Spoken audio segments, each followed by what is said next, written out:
السلام علیکم، میں نمراد شہاب اور آپ دیکھ رہے ہیں فلائی نیوز۔ مورو سے رپورٹ کر رہے ہیں انور علی سولنگی۔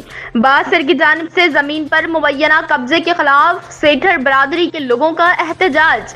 مورو کوٹ سے سٹی پریس کلب تک احتجاجی مارچ کیا گیا اور تحفظ کی اپیل۔ تفصیلات کے مطابق مورو کے قریب گاؤں عمر سیٹھر کے رہائشی ذکر اللہ سیٹھر، مجیب الرحمان سیٹھر بہادر سیٹھر کی سربراہی میں مورو کوٹ سے سٹی پریس کلب تک احتجاجی مارچ کیا گیا۔ احتجاجی مظاہرہ کرنے والوں کا کہنا تھا کہ ہماری برادری کے سردار عبدالقادر سیٹھر کی وفات کے بعد ان کے داماد عرفان علی شاہی کی جانب سے ہماری زرعی زمین پر مبینہ طور پر قبضہ کر کے ہتھیار بند لوگوں کو بٹھایا گیا اور ہمارے اوپر جھوٹے مقدمات درج کروائے جا رہے ہیں۔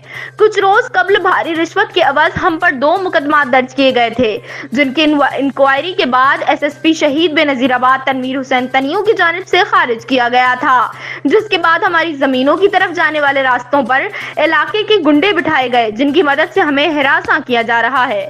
گزشتہ رات بھی ہمارے گھروں میں اسلحے کے ساتھ فائرنگ کی گئی تھی، ہمیں انتہائی پریشان کیا جا رہا ہے۔ متاثرہ لوگوں نے وزیر اعلیٰ سندھ، وزیر داخلہ ضیاء الحسن لنجار، آئی جی سندھ، ڈی آئی جی شہید بے نظیر آباد سمیت دیگر اداروں کو گزارش کی ہے کہ معاملے کا نوٹس لیا جائے اور ہمیں انصاف فراہم کیا جائے، دوسری صورت میں احتجاج کا سلسلہ جاری رکھا جائے گا۔